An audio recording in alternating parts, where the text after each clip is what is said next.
D'abord, je remercie la population de Kalemi parce que malgré les intimidations, tout ce qu'ils ont connu, ils ont pu quand même répondre. Ils étaient là, malgré les intimidations, ils étaient là. Vous savez que aujourd'hui, ce que nous déplorons, c'est parce que c'est comme si Kalemi, c'est un État dans un État. Là où on ne respecte pas la Constitution, là où les gens font du n'importe quoi, c'est Kalemi, le Tanganyika. Nous ne savons pas si un jour les gens vont prendre conscience de voir comment est-ce que les gens peuvent surmonter ces histoires-là que nous sommes en train de déplorer. Vous savez, nous, on a organisé notre marche. Vous avez vous-même suivi les intimidations qui sont passées. Quand nous sommes en train de sensibiliser, il y a des gens aussi qui ont découragé les gens, qui sont passés avec des mégaphones, tout ça. Mais ça, c'est quel pays? Ça, c'est quelle démocratie? Non, c'est nous qui avons organisé notre manifestation. Il fallait nous laisser. C'est nous qui avions l'objectif de la marche. Mais les autres, qu'est-ce qu'ils sont venus faire?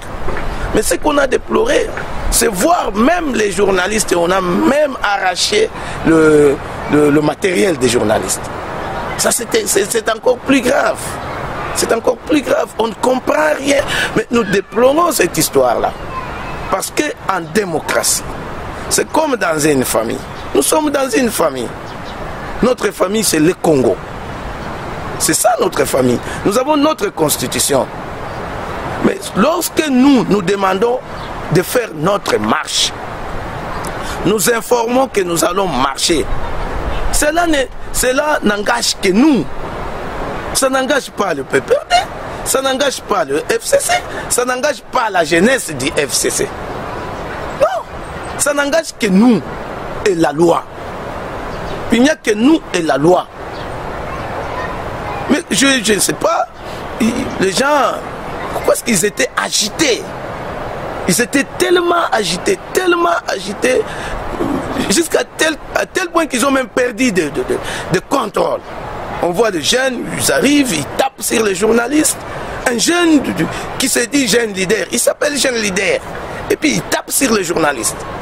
Mais le journaliste est en train de faire son travail. Mais toi tu viens, tu ne sais pas là où tu viens, tu tapes sur un journaliste. Tu tapes sur un jeune qui marche. Il ne marche pas pour toi, il ne marche pas pour toi, il marche pour lui-même. Et c'est lui-même qui sait l'objectif de ce qu'il est en train de faire. Et déjà qu'à la veille, n'est-ce pas que la marche était interdite par le ministre de l'Intérieur pour cause le président avait décrété l'état d'urgence. L'état d'urgence, vous savez, qui ont commencé à bafouer, à piétiner sur cet état d'urgence ici au Tanganyika. Ils sont là. C'est eux-mêmes qui ont commencé à piétiner sur l'état d'urgence. Des exemples, nous avons déjà dit ça. Le 30 juin, vous avez vu des cortèges ici avec des drapeaux de PPRD et autres. Ils n'ont même pas respecté, ils n'ont rien respecté comme mesures barrières. Vous avez vu quand nous on a marché, on a respecté les mesures barrières. On avait tout ce qui était comme matériel pour nous protéger de la maladie. Voilà. Ce n'est pas que on est PPRD et que ce pays ou cette province vous appartienne. Non. C'est la province du Tanganyika, de tout celui qui habite au Tanganyika. Tout Congolais qui est au Tanganyika, il a le droit, il a le pouvoir d'être au Tanganyika et de jouir du Tanganyika. C'est ce que nous voulons dire à ces gens-là, à cette jeunesse délinquante-là. Que nous, on n'est pas habitués à ça. Nous, on n'est pas habitués à ça. Laissez-nous calmes. Nous voulons la démocratie. Et nous voulons le respect des droits de chacun. C'est comme dans une famille, nous sommes à deux, moi je vais vers... Nous avons un papa, nous avons deux mamans, moi je suis de la deuxième femme, vous êtes de la première femme. Moi je vais chez mon papa pour dire papa non, moi je vais aller étudier. Et vous m'empêchez d'atteindre mon papa pour demander mon droit. Non, attendez que moi j'aille devant mon papa, demander mon droit, et vous allez aussi le faire à votre tour. C'est comme ça. Tu es PPRD, reste PPRD. Tu es FCC, reste FCC. Moi je reste la Mouka. Nous avons un seul papa, le Congo. La Constitution est là, le président de la République est là. Nous revendiquons. Nous disons non. Attendez votre tour, vous allez dire oui. Justement, alors vous êtes dans la plateforme Lamuka. Bemba, au jour d'aujourd'hui, a volé la vedette avec sa marche largement réussie à Kinshasa. Moïse Katumbi en avait reporté pour s'inédier.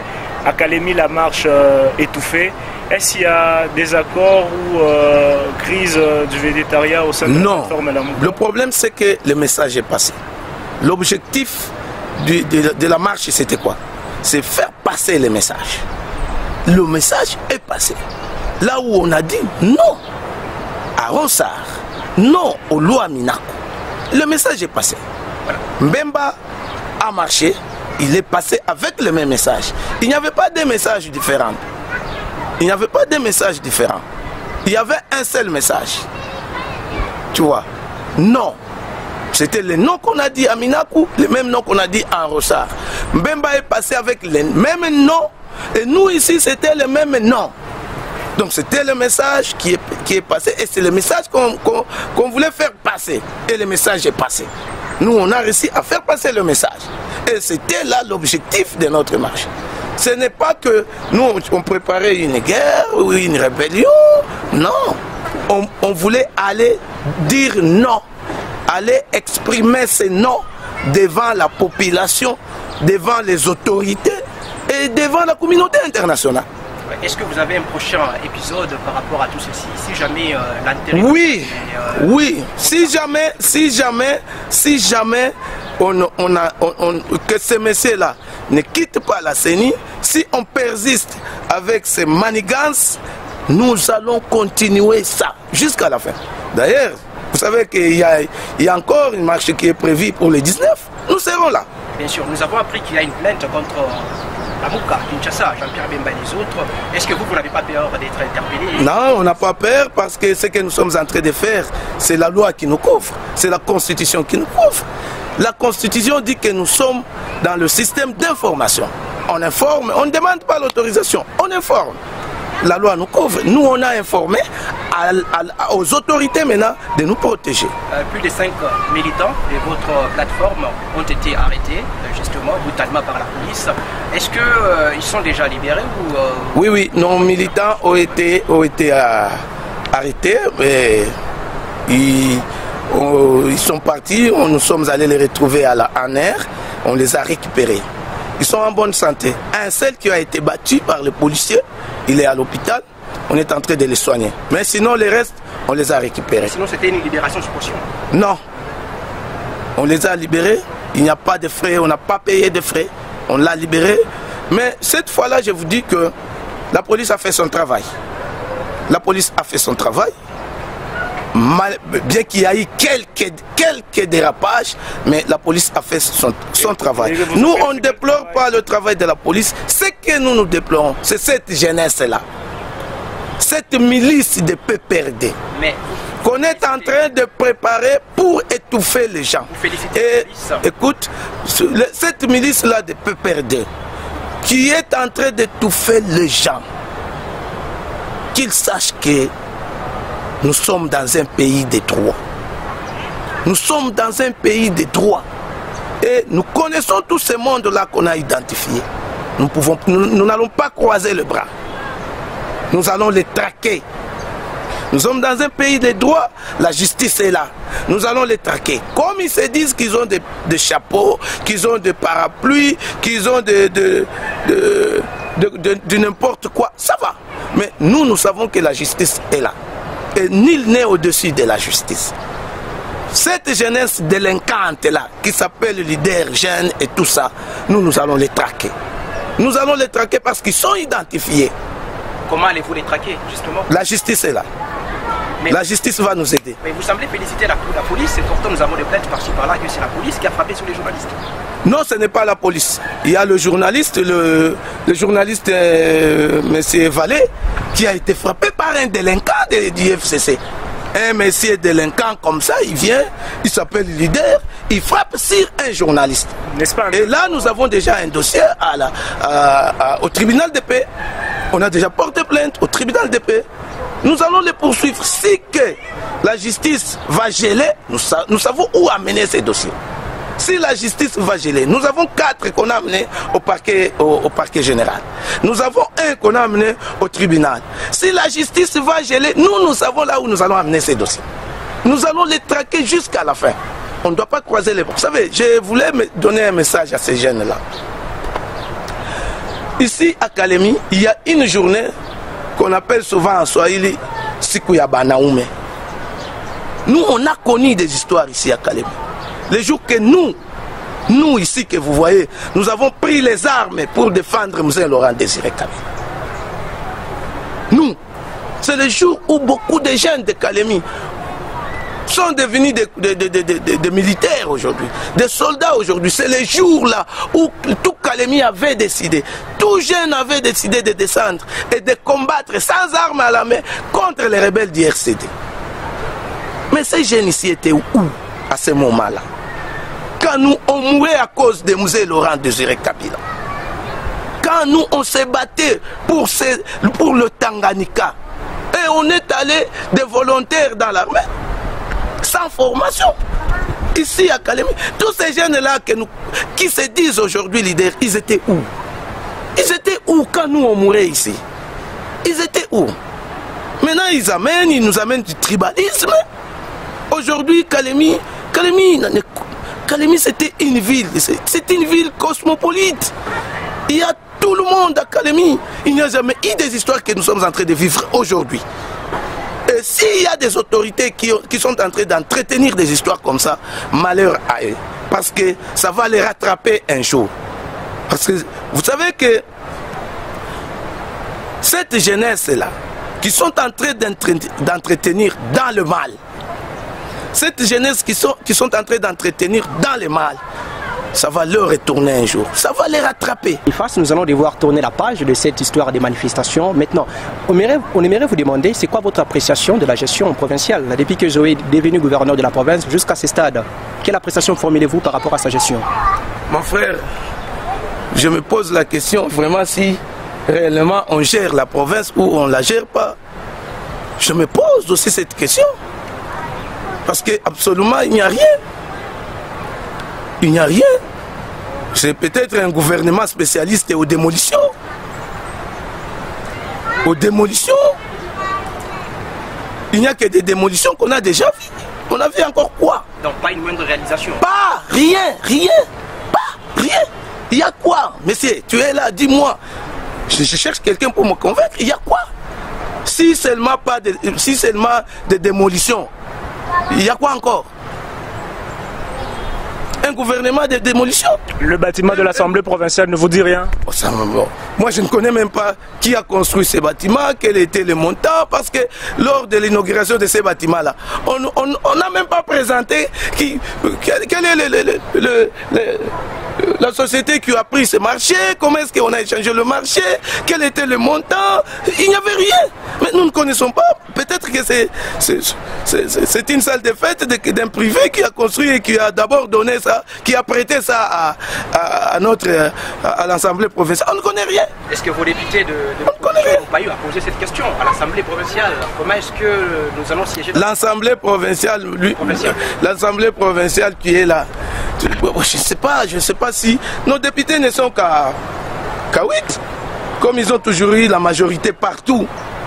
Ils ne peuvent que garder. Ils ne peuvent que garder. Vous savez, il y a une chose. Kalemi n'a pas de chance. Nous avons des députés qui ont été élus, qui ont fait un contrat avec le peuple. Et que le régime passé nous a laissé. Le régime passé nous a laissé, il nous a fait spécialistes en corruption, spécialistes en détournement, spécialistes en tricherie, spécialistes en tout. Mais nous devons quand même faire le mieux. Maintenant, c'est le temps que nous devons prendre en charge pour éradiquer tout ça. C'est déplorable. Cette ville, cette province, c'est notre province. Nous devons nous battre pour la province. Nous devons nous battre pour le développement de la province. Mais c'est grave. Ce que je vous dis, c'est grave. Et ce n'est pas comme ça qu'on gère la province. Et là, je dis non. Et alors, selon vous, qu'est-ce qu'il faut faire dans la province pour que... Nous devons, la jeunesse, la population de Kalemi doit se prendre en charge. Doit avoir le courage, prendre le courage de dire non. Prendre le courage de dire non. Je dis de dire non. Lumumba a eu le courage de dire non. Il a pris le courage de chercher l'indépendance. Il a pris le courage de prendre l'indépendance et il l'a fait. Il est mort à l'âge de 30 quelques. Mais vous attendez quoi? Nous attendons quoi? Prenons courage et nous pouvons tout changer. Prenons courage. Dire non là où il faut dire non. Et oui là où il faut dire oui. Quand vous me dites aujourd'hui, il y a quel développement ici dans le Tanganyika? Il y a aujourd'hui l'inauguration du bâtiment du gouvernorat. Mon cher, ça ne vous dit rien? Mais ça c'est grave encore, ça c'est pire encore, monsieur. Où est-ce que vous avez déjà vu qu'on inaugure une réhabilitation? Donc vous pensez que c'est une faute administrative? Ça c'est grave. Comment est-ce que vous pouvez inaugurer une réhabilitation? On inaugure une nouvelle construction. On inaugure une nouvelle construction. Si notre gouvernement provincial pouvait construire, et si notre gouvernement provincial pouvait construire le gouvernorat, là on pouvait applaudir. Et on inaugure, on voit les nouveaux bâtiments. Mais lorsqu'on réhabilite, on a réhabilité une maison laissée par le fait Mobutu, président Mobutu. C'est la maison qui a été construite par le président Mobutu. On réhabilite, vous réhabilitez, vous faites l'inauguration. Ah, ça c'est quoi? Donc c'est non-événement. C'est non-événement chez nous. C'est non-événement chez nous. On ne peut jamais réhabiliter et on ne peut jamais inaugurer quelque chose qui est réhabilité. On inaugure ce qui est nouveau. Ce qui est nouveau, on inaugure. Mais ce qui est réhabilité, on réhabilite, c'est fini, c'est fini.